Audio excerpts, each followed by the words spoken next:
मृत्यु के बाद में जो मृतात्मा तो चली गई, लेकिन उसके घर वाले जो पीछे रोना धोना बहुत चलता है।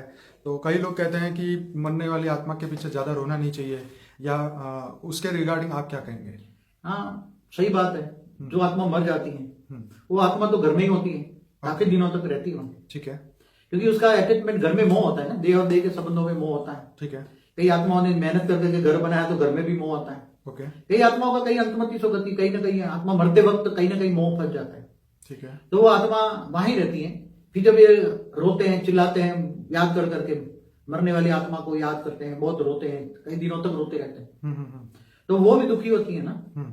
इसलिए वो आत्मा को अगर सुख देना चाहते हो तो बोलो कोई नहीं है, उसके लिए परमात्मा से प्रार्थना करो कि उसको सदगति मिले। उसको क्या करना चाहिए? क्योंकि सदगति करे, नहीं तो वो आत्मा जब भी आप उसको याद करोगे, रोगे, तो वो दुखी हो जाएगी ना। कि वो आत्मा तो 3 तत्वों में है, आकाश वायु अग्नि से शरीर बना हुआ है, 2 तत्व नहीं है, जल मिट्टी नहीं है। तो देह और देह के संबंधी जब भी याद करते हैं या उसको फिर रोते हैं, याद करते हैं, या कई बार क्या है तो फोटो भी रख लेते हैं, फोटो रख के फिर उसके सामने बैठ के याद करते हैं पूरे दिन। कहीं ना कोई मतलब कभी ना कभी, कई तो 1-1 साल तक रोते रहते हैं, उसकी फोटो रखते हैं, फिर फोटो रख रख कर उसको याद करते रहते हैं। तो वो आत्मा भी तुम्हारे घर से जाएगी नहीं, उसकी सदगति नहीं होगी। तो उसके लिए घर वाले क्या उसको ये संकल्प दे कि भाई अब ये मोह माया छोड़े और ऊपर की दुनिया में चले जाओ, या ऊपर स्वर्ग में चले जाओ, या क्या उसके लिए क्या संकल्प करने चाहिए? उसको उसकी सदगति हो, या ऊपर के लोक में जाएं, या दूसरे लोक, तीसरे लोक में, स्वर्ग लोक में जाएं।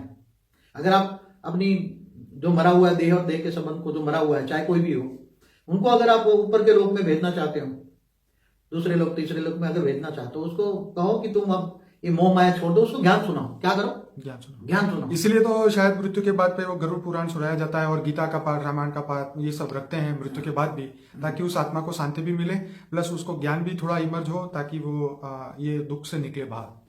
गरुड़ पुराण में क्या है कि वो आत्मा की बहुत पुरानी फिलोसॉफी है गरुड़ पुराण में, कि मरने के बाद नरक में कैसे जाती है, स्वर्ग में कैसे जाती है, वहां क्या क्या उसको दुख दर्द मिलता है, वो सब याद दिलाया जाता है ना। वो याद दिलाया जाता है। तो फिर क्या वो आत्मा और भी दुखी हो जाती है।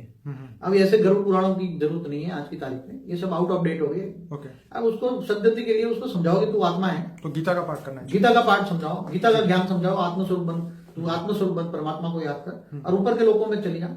और तू परमधाम में जाने के लिए, स्वर्ग में जाने के लिए तू भी पुरुषार्थ कर। दूसरे लोग में जाकर जाए, और दूसरे लोग में बड़े बड़े मनीषी बैठे हैं, ऊपर का रास्ता दिखाते हैं लोग, ऊपर जाने का विधि ऊपर। हाँ, दूसरे लोग में भी बैठे बहुत बड़े बड़े आश्रम, जैसे स्थूल जगत में आश्रम है, ऐसे सूक्ष्म जगत में भी आश्रम है।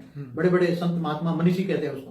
महालोक में ज्यादा अच्छे महर्षि होते हैं, स्वर्ग लोक से ऊपर महालोक है, महर्षि बड़े बड़े होते हैं। वहां अगर पहुंच जाए तो उसको ऊपर के लोगों में जाने की उसकी आत्मा में शक्ति कैसे आएगी?